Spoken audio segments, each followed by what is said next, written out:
우리 오랜만입니다. 이제 신년이 됐죠? 참 올해는 재밌어요. 크리스마스도 주일, 신정도 주일, 구정도 주일 이렇게 그래요. 그래서 송구영 신을 토요일 밤에 하고 그 다음날 또 예배드리고 그러다 보니까 오늘 또 뵙습니다. 여러분 송구영 신 때부터 해서 신년 주일 뭐 성찬할 때부터 해서 지금까지 신년에 어떤 기도 하셨어요?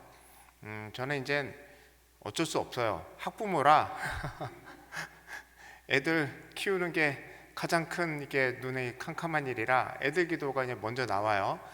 감기 빨리 떨어지게 해주시고 친구들이랑 사이좋게 지냈으면 좋겠고, 또 요즘에 들어보니까 학교에 교회 다니는 아이들이 많이 없는 것 같아요. 그래서 교회 다니는 것 자체가 아이들한테는 좀 특이한 일이 되나 봐요. 그래서 친구들하고 같이 좀 예수님의 사랑을 좀 많이 나눴으면 좋겠다. 그리고 좋은 스승님 만났으면 좋겠고, 차근차근 이렇게 쌓아갔습니다.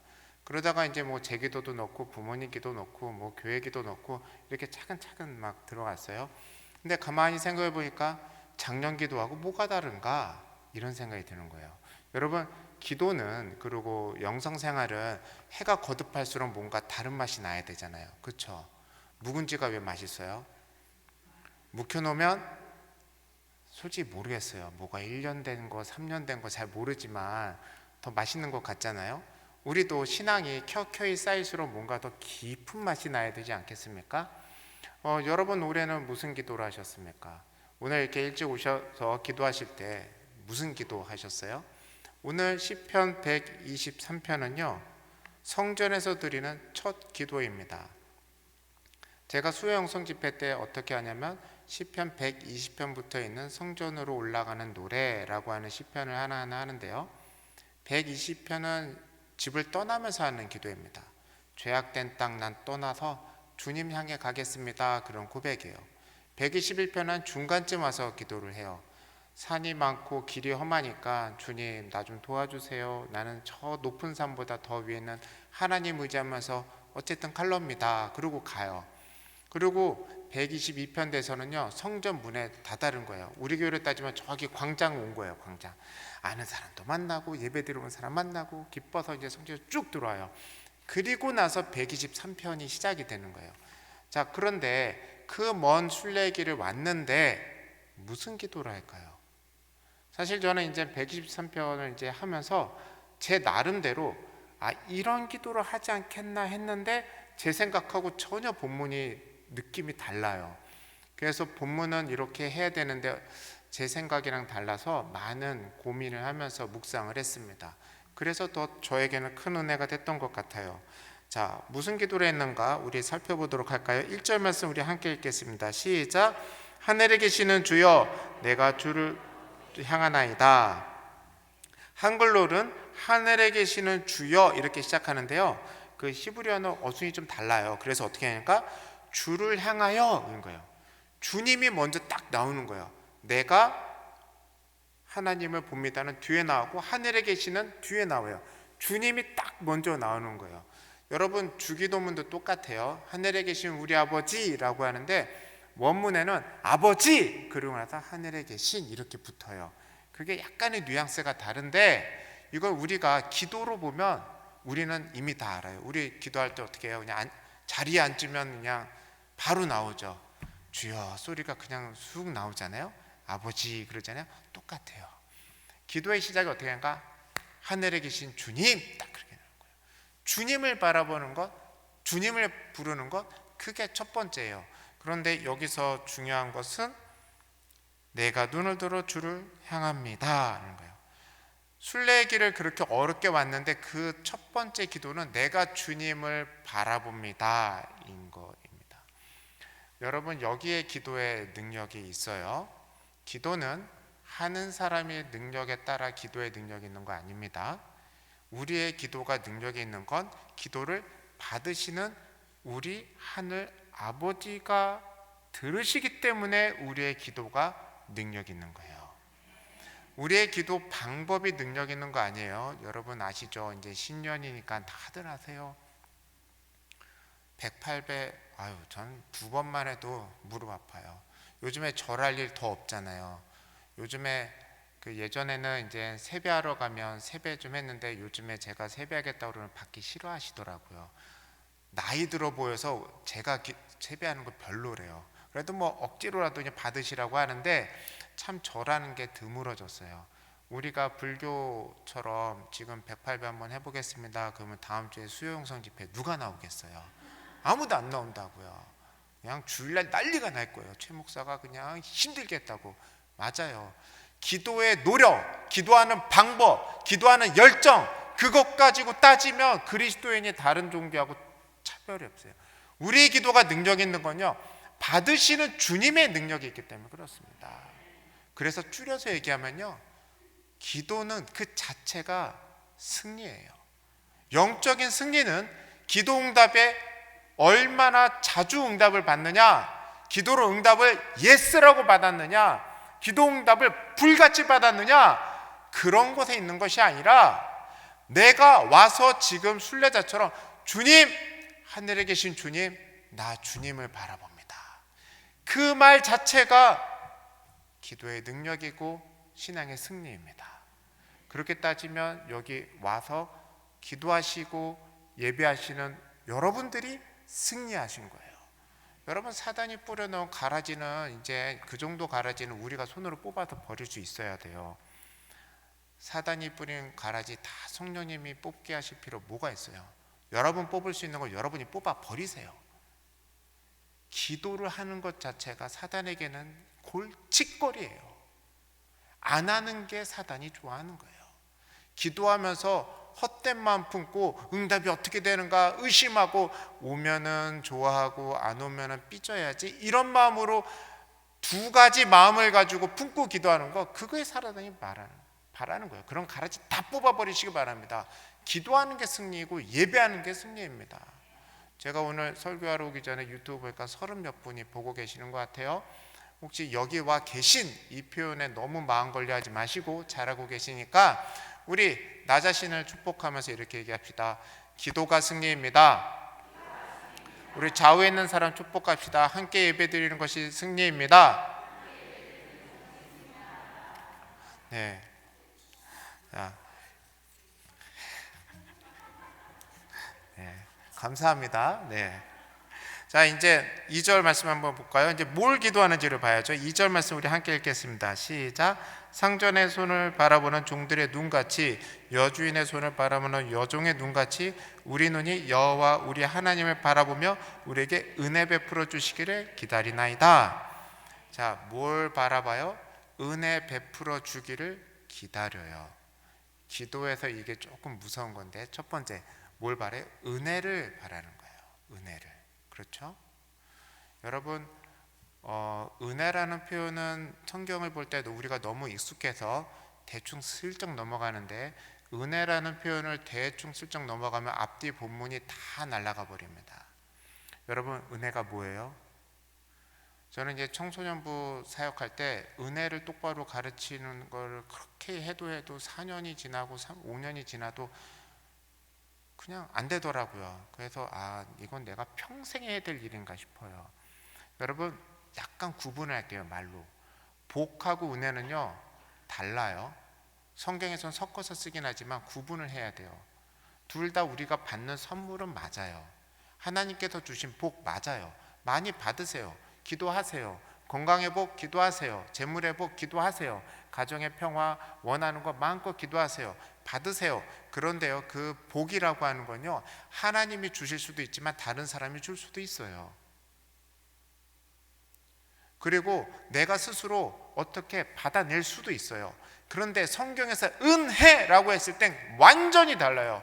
은혜는 하나님만 주실 수 있는 것, 다른 어떤 누구도 줄 수 없고 하나님으로부터만 올 수 있는 것, 그걸 얘기해요. 그래서 은혜는요 아주 정확하게 딱 하나를 붙잡고 가야 돼요. 그럼 구원의 은혜, 이걸 딱 붙잡고 가셔야 됩니다. 그걸 제일 잘 보여주는 성경 구절이 에베소서 2장 8절 말씀입니다. 우리 함께 읽겠습니다.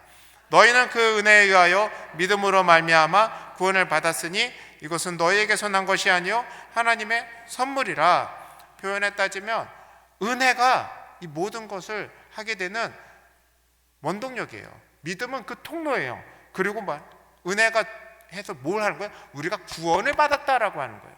하나님께 은혜를 베풀어 주길 원합니다 라고 했을 때 거기에는 우리가 마음을 딱 정해야 돼요. 그 은혜가 뭐냐라는 거예요. 우리는 다 뒤섞어 놨어. 여러분, 은혜를 개념을 뒤섞어 놓으면요, 사단이 제일 좋아합니다. 주님, 내가 받고 싶은 게 있는데 은혜 받길 원합니다 라고 하고, 사람들한테 기도 제목 할 때는 앞에 뭐 받고 싶습니다 하고 싹 잘라서 빼버리고, 좀 주님의 은혜가 조금 부족한 것 같은데, 이렇게 얘기해요. 여러분, 은혜가 부족하다고 느꼈을 때 그 은혜라고 여러분이 생각한 게 도대체 뭐예요? 오늘 시편 기자가 얘기하는 건요, 건강이 부족한 걸 얘기하는 게 아니라요, 내가 가지고 있는 게 부족한 걸 얘기하는 게 아니라, 내가 주님께 덜 받은 걸 얘기하는 게 아니라 구원의 은혜를 얘기하는 겁니다. 근데 이걸 어떻게 바래요? 특이한 게 있어요. 기다립니다. 무슨 얘기예요? 안 주면 어떡하겠다는 거예요? 안 가겠다는 거예요. 기다립니다. 그렇죠?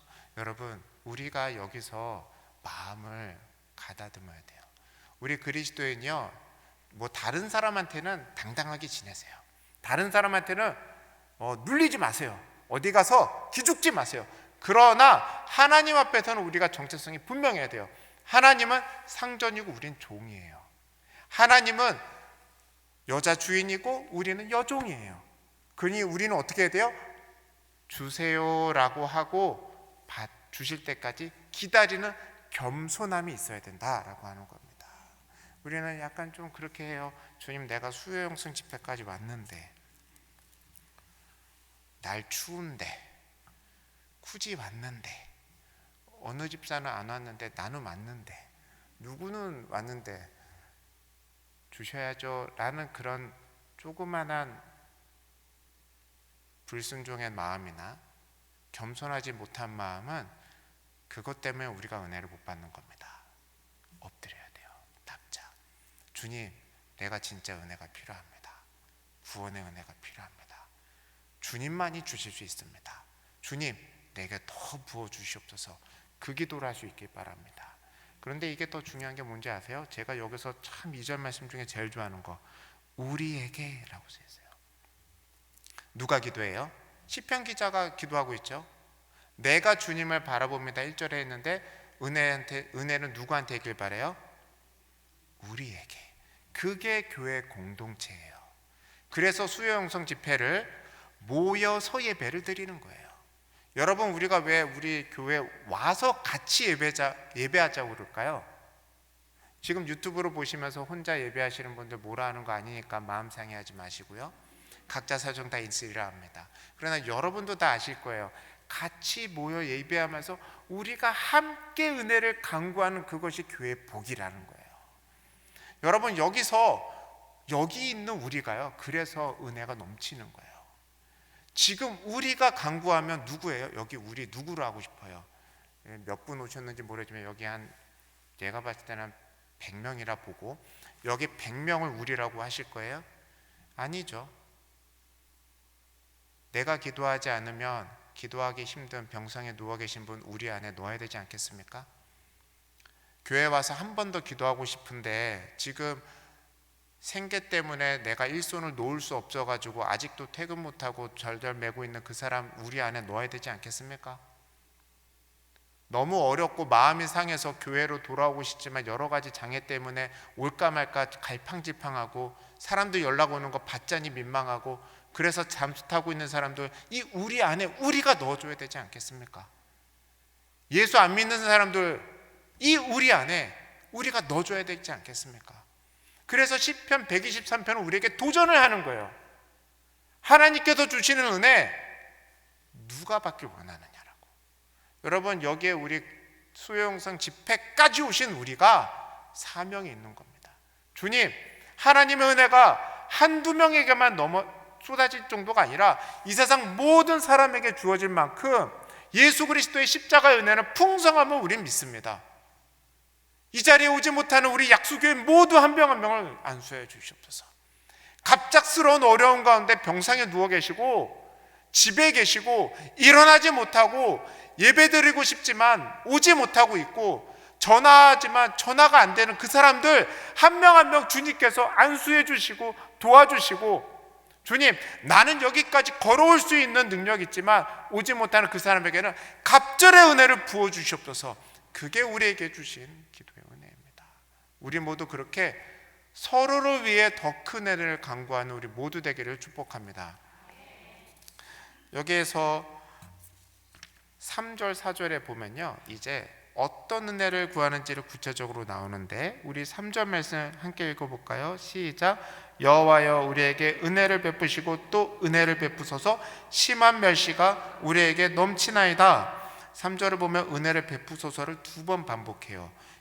이어진 말이요, 시편 기자의 상황인데 뭐라냐면 심한 멸시가 넘친대요. 넘쳐난대요. 멸시 받아보신 적 있으세요? 누가 참 왜 저래 이런 거, 그거 앞에서 대놓고 들으면 기분 나쁜데 뒤에 지나가다가 살짝 들리면요 더 기분 나쁩니다. 근데 그거 한 번 들으면요, 와, 지나가 버렸으니까 가서 따질 수도 없고 집에 가서 잠이 안 와요. 그렇죠? 그렇죠? 멸시 안 당해 보셨어요? 잘하셨어요. 네, 당하면서 살 필요는 없어요. 그런데 여러분 다 느낌 아시죠? 근데 여기서 시편에서 뭐냐, 넘친대요. 이게 원문을 보면요, 배부르다라는 표현이거든요. 배부르대요. 다른 사람의 멸시를 한두 번 들은 게 아니라 심한 멸시가 차고 넘쳐버리는 거예요. 내 인생에 그냥 넘친다는 거예요. 그럼 무슨 얘기예요? 주변에 있는 모든 사람이 손가락질하고 있다라는 거 아니겠어요? 얼마나 힘들겠어요. 근데 이것이 뭐라는가? 우리에게 넘친대요. 그럼 여기서 우리가 알 수 있는 거 있죠? 지금 상황은 순례자 한 명이 개인적으로 원한을 품을 만큼의 멸시를 받은 게 아니라 여기 모인 예배자 모든 사람이 멸시를 받고 있는 상황을 주님께 아뢰고 있는 거예요. 왜 멸시받을까요? 4절 말씀 함께 읽어봅시다. 시작. 안일한 자의 조소와 교만한 자의 멸시가 우리의 영혼에 넘치나이다. 자, 멸시에 대해서 조금 더 자세히 설명해요. 안일한 자가 비웃어요. 안일한 자는 다른 말로 하면요, 평안한 사람, 배부른 사람, 부자인 사람, 평안한 사람, 남 부끄러울 거 없는 사람, 그저 그냥 괜찮은 사람이에요. 그 사람이 비웃는데요. 그렇죠? 이렇게 보면 그런 거 있어요. 누구는 일 시켜놓고 그냥 가만히 앉아가지고 놀고 있으면 그것도 얄미워 죽겠는데 그냥 씩 웃어요. 그러면 진짜 기분 나쁘죠? 그런 걸 받고 많이 받았다는 거예요. 누구한테? 배부르고 평안한 사람한테. 순례자가 배부를까요? 배부를 리가 있겠습니까? 배부를 만큼 음식 싸갖고 가면 그 짐이 얼만데, 그 먼 광야길 왔는데 옷이 멀쩡하겠습니까? 평안하지 않아요. 길에서 노숙하거나 누구 집에 좀 기대어 잤는데 그 몸이 평안하겠습니까? 평안하지 않다고요. 그런데 평안한 사람이 나를 도와주는 게 아니라 그 사람들이 나를 어떻게 봐요? 멸시한다는 거다. 비웃다는 거예요. 또 교만한 자의 멸시가 있대요. 교만한 자는요, 거만한 사람인 거예요. 세상에 남 부끄러울 거 없는 사람, 세상에 권력을 쥐고 있는 사람, 뭐 많든 적든 세상에 자기 맘대로 뭔가 할 수 있는 사람, 그런 사람들이요, 아유 참 저 인생 참 딱하다, 그렇게 본다라는 겁니다. 여러분, 한두 번이 아니라요, 영혼에 차고 넘치도록 멸시를 받아서 영혼이 눌리고 인생이 후회스럽다는 거예요. 내가 이거 왜 왔나? 그래도 예루살렘까지 오고 성전까지 왔으면 거기에 있는 사람들이 아유 참 수고한 사람들이다, 잘한 사람이다, 이렇게 생각할 줄 알았는데 절대 아니라는 겁니다. 여러분, 구약을 보면 어때요? 구약에 보면 하나님께서 3대 절기는 하나님 앞에 얼굴을 뵈라고 했어요. 그런데 재밌는 표현들이 있어요. 잘했다 없다는 없는데 쭉 열왕기나 역대기를 읽다 보면 히스기야 왕이랑 요시야 왕 때 재미난 표현이 있어요. 하도 유월절을 안에다가 해가지고 너무 좋았더라, 이 표현이 나왔어요. 그 왕들이 다른 왕들에 대해서 칭찬받은 게 유월절 지켜서 그렇대요. 그러면 다른 왕들은 어땠다라는 거예요? 나라가요, 그거 안 지켰다라는 거예요. 오죽하면 유월절 지킨 것이 성경에 적혔을 정도 있겠습니까? 그러니 나라가 멸망했을 때, 나라의 운명이 다 쇠했을 때, 므낫세 때 멀쩡했겠습니까? 그때 순례 오는 사람들 저 사람 뭐하러 와? 이거 안 한 지가 쟤 왜 저래? 손가락질 당하는 거예요. 어디서? 예루살렘에서도. 예루살렘 성전이 피폐하게 다 무너졌던 그 포로 시기, 그 다음에 귀환을 했습니다. 느헤미야가 성사할 때 수많은 사람들이 손가락질했어요. 성전을 짓고 성벽을 졌는데 그 안에 이방인들을 위한 공간이 있을 정도였어요. 끝까지 몰아내도 끝이 없이 개혁할 것들이 산더미처럼 쌓였습니다. 예수님 오시기 전에 400년, 칠흑같이 말씀이 없고 선지자가 없었던 400년은 어떻게 했습니까? 말해 뭐합니까? 그러니 세례 요한 보고 사람들이 어떻게 생각했겠습니까? 이미 예루살렘으로 간다는 것 자체는 우리가 지금 와서 보면 참 거룩하고 좋은 거지만 그 당시 기준으로 보면 그 순례 자체가 멸시당하는 거예요.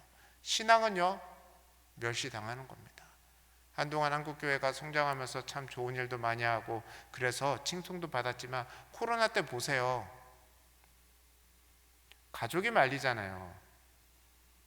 생각해 보세요. 여기에 50명만 앉는다고 생각해 보세요. 이 넓은데 천석이거든요. 50명만 앉아요. 제가 봤을 때 대한민국의 어떤 공간보다 여기에 50명 앉았을 때 진짜 사회적 거리두기를 더 잘합니다. 여러분, 지금도 그래요. 근데 더 큰 문제는 뭐냐면요, 우리 그리스도인의 기도를 향한 시선이 그렇다라고 하는 게 우리가 싸워야 될 영적 전쟁의 현장입니다. 여러분, 제가 약간 도발적인 질문을 할게요. 여러분 자녀가 특별히 기도를 많이 하지 않아도 편안하고 세상에서 내 맘대로 인생 좀 살아갈 수 있고 다른 사람한테 영향력 끼칠 수 있는 인생 사는 게 좋으세요? 아니면 기도 없으면 인생 살기 조금 힘든 인생 사는 게 좋으세요? 지금 오늘 이 말씀은 우리에게 이거 도전하는 겁니다. 요즘에 기도하는 거가 두 가지의 방향으로 허망한 길로 가는데, 하나는 영적인 유희로 흘러갔다라는 겁니다. 여러분, 기도는 살려고 하는 거예요. 기도 없으면 은혜가 없기 때문에 은혜가 떠나가니까 기도 그래서 붙잡고 하는 겁니다. 예배 시간 남아서 하는 거 아닙니다. 내가 그리스도인으로서 성령의 생기가 떨어지니까 하루하루 공급해가는 하루살이 인생 살아가는 겁니다. 또 다른 게 있어요. 기도를 열심히 해야 되는 인생을 되게 하찮게 보는 영적인 교만이 아주 많이 깔려 있습니다. 저 여러분들 뭐라 하는 거 아니에요. 그냥 대한민국 풍토 자체가 그렇다는 거예요. 여러분 보세요. 누구 기도 열심히 하는데 집안이 좀 그래. 그거 가만히 듣고 두 번, 세 번 생각하다 보면 기도의 가치를 완전히 모르는 사람이 말입니다. 여러분, 기도를 할 수 있도록이라면 인생 조금 부족한 게 훨씬 큰 복입니다. 기도에 붙잡혀 있고 기도하지 않으면 인생에 흔들흔들 하는 거, 그게 복인 거예요. 기도라고 하는 하나님의 손에 붙잡혀 있는 것, 그게 복이라는 겁니다. 여기서 우리가 흔들리면 안 돼요. 지금 이 사람이 하고 있는, 시편 기자가 하고 있는 기도의 순간이 바로 여기에 있습니다. 여러분, 우리가요 다시 한번 우리 인생을 되돌아봤으면 좋겠어요. 기도를 하는 게 복이에요. 예배 드리는 게 복이고요.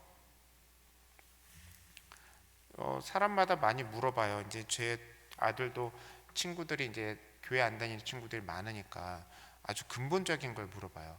주일에 왜 예배를 드리는 거야? 교회 다니는 사람들은 교회를 가니까 예배를 하나? 뭐 이러면서 이런 걸 물어봐요. 왜 예배를 하냐? 저 아주 간단하게 얘기합니다. 살려고. 그럼 죽어? 예배 안 드리면 죽어? 그런 게 있어. 나중에 보면 알아. 일단 그렇게만 알고 있어. 근데 교회 안 가는 친구한테 죽는다고는 얘기하지 마. 저는 그래요. 여러분은 어떠십니까? 우리가요 너무나 복잡하게 생각을 해요. 간단하게 생각해야 됩니다. 기도할 수 있는 것이 승리의 삶이고요, 기도할 수 있는 인생이 축복인 겁니다. 복 주시고 안 주시고 그건 흥망성쇠에 따라 다른 거 다 아시잖아요. 이미 다 한 번씩 누려보셨잖아요. 그런 것에 눈멀지 말고 하나님이 주시는 은혜를 바라보면서 기도의 자리에 늘 붙어 있길 바랍니다. 이제 마지막으로 은혜에 대해서 제가 말씀을 전하고 마치려고 하는데 그 시간이 조금 돼요.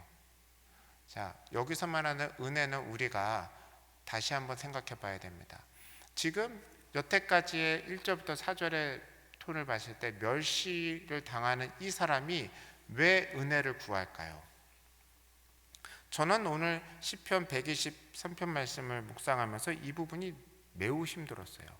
이 사람은 인생을 어떻게 살고자 나 멸시받으니까 나한테 은혜 주세요라고 했을까? 그 사람이 바라는 은혜는 무엇인지는 모르겠지만 은혜 받고 나서 뭐 하려고 할까라는 겁니다. 저도 언젠가 그렇게 기도한 적이 있어요. 주님 좀 도와주세요. 주님 은혜를 주세요. 주님 어떻게 좀 해주세요. 그런데 어느 날 내 마음속에 툭 던지는 아주 간편한 질문이 있었어요. 간단한 질문. 어떻게 해줄까? 해보니까 할 말이 없는 거예요. 뭔가 달라고 했는데 구체적으로 해결을 원했는데 어떻게 해결할까 생각을 안 해본 거예요. 시편 기자는 하나님의 은혜를 받으면 어떻게 살고 싶은 걸까요?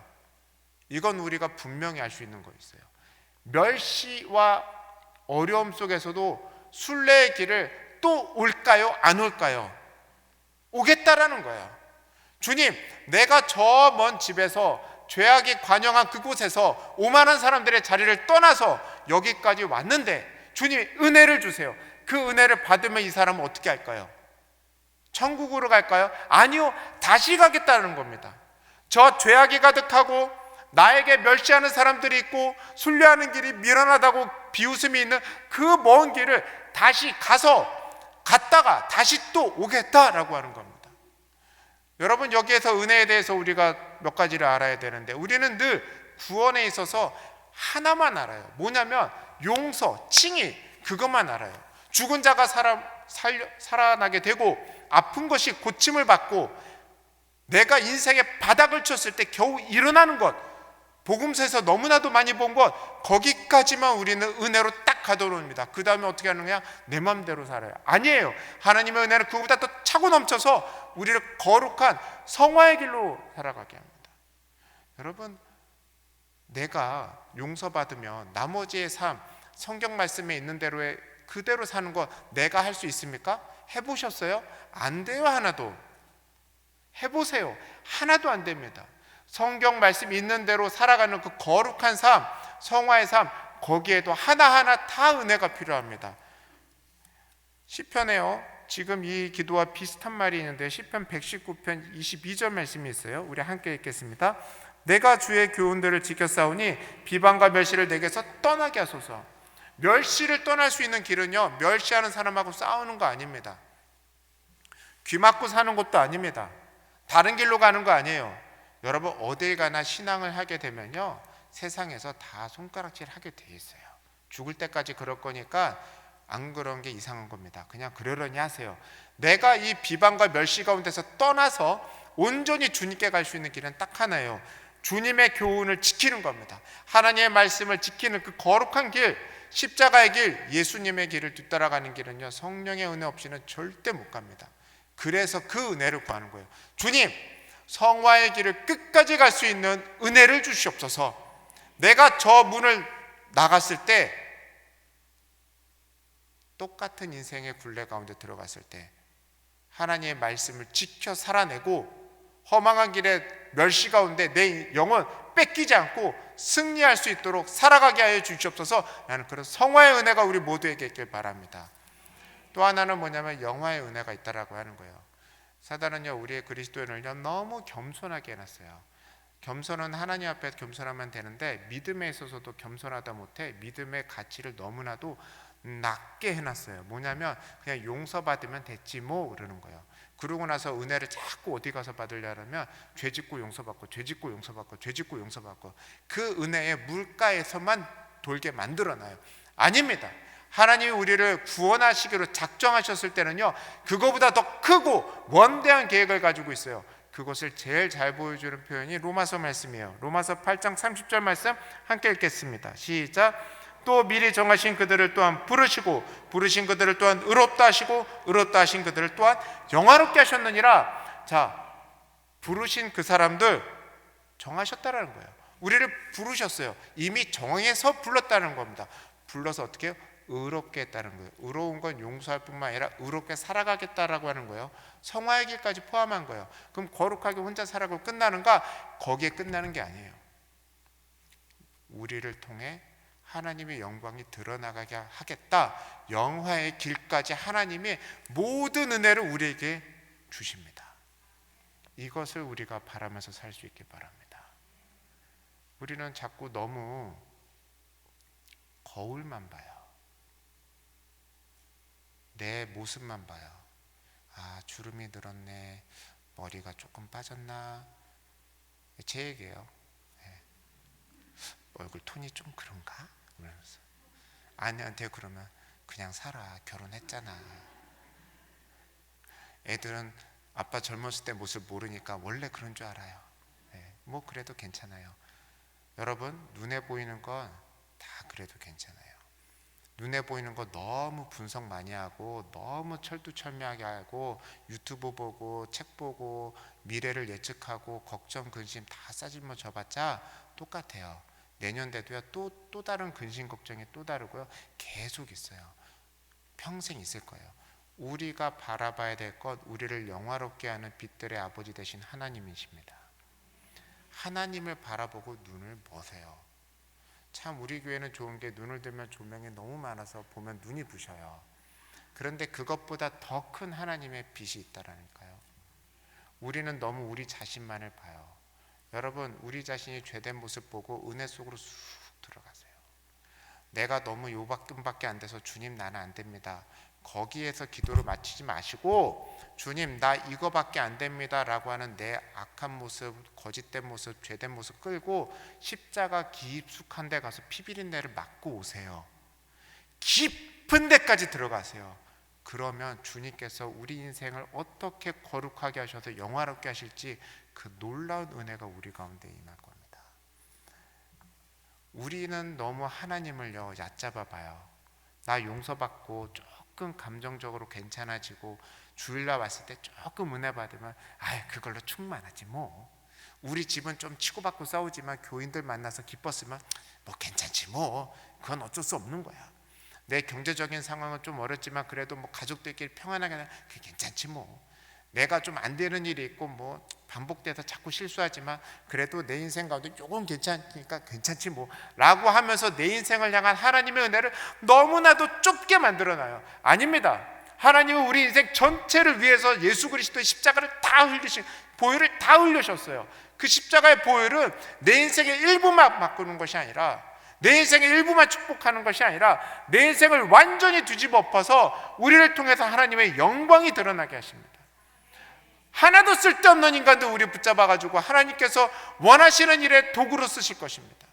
내가 봤을 때 불가능한 일, 내가 봤을 때 도저히 안 될 것 같습니다. 그 일을 위해서 우리를, 우매한 우리들, 죄인인 우리를 성령 충만하게 하셔서 하나님 원하시는 일을 하실 것입니다.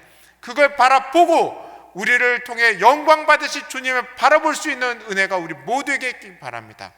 그 위에 우리가 해야 될 것, 은혜를 주시옵소서. 그저 내가 조금 받는 은혜가 아니라 하나님께 눈이 멀고 나를 통해 주님의 놀라운 일을 행하실 것을 바라볼 수 있을 만큼 하나님 은혜를 부어 주시옵소서. 그것이 우리 모두의 기도가 되길 바랍니다. 여러분, 이제 우리는요 신약의 시대를 살아가요. 지금 시편 기자는요 먼 길을 왔어요. 그런데 우리에게는요 한 가지 큰 은혜가 하나 있어요. 뭐냐면 시편 기자는 성소 근처에 있지만 우리는 지성소까지 탐대히 들어갈 수 있는 은혜의 말씀이세요. 우리는 저 하늘 보좌까지 굳이 멀리 걸어갈 필요 없어요. 담대히 예수 그리스도의 십자가를 붙잡고 깊이 들어갈 수 있는 은혜의 말씀이 있습니다. 히브리서 4장 16절 말씀 함께 읽겠습니다. 시작. 그러므로 우리는 긍휼하심을 받고 때를 따라 돕는 은혜를 얻기 위하여 은혜의 보좌 앞에 담대히 나아갈 것이니라. 우리가 담대히 나아갈 수 있는 우리 모두 되길 바랍니다. 언제나 하나님께서요 기다리고 계세요. 은혜를 쌓아놓고 기다리고 계세요. 용서받을 은혜를 주시길 원하고 성화의 길을 가길 원하는 그 은혜를 주시길 원하고 영광을 드러낼 은혜를 주시길 원하는 그 하나님 아버지께서 우리를 바라보고 계십니다. 여러분, 우리가 함께 찬양하면서 기도의 자리를 나갔으면 좋겠는데요. 은혜 하나님 아버지, 예수 믿는 것이 멸시받는 시대에 다시 한번 나는 주님께 눈먼 자로 주님의 은혜만을 바라보며 살길 원합니다. 기도하는 것이 복이고 기도하는 것이 은혜임을 우리는 다시 한번 고백합니다. 주님이시여, 우리가 늘 기도로 살아갈 수 있도록 붙잡아 주시옵소서. 늘 성령 충만한 은혜를 주시사 성화의 길 영화의 길 가게 하여 주시옵소서. 이제는 세상의 모든 멸시와 비웃음을 혼자 다 짊어지신 우리 구주 예수 그리스도의 은혜와 우리를 사랑하시되 끝까지 사랑하시는 하나아버지 지극하신 사랑과 우리에게 은혜를 늘 베풀어 주시는 성령님의 사귐이 오늘도 주님만을 바라보며 끝까지 주님의 길을 따라가고자 은혜만을 간구하는 여기 모인 모든 성도님들과 약수교회와 이 나라와 북녘 땅 위에 지금은 더 영원히 함께 하시기를 축원합니다. 아멘.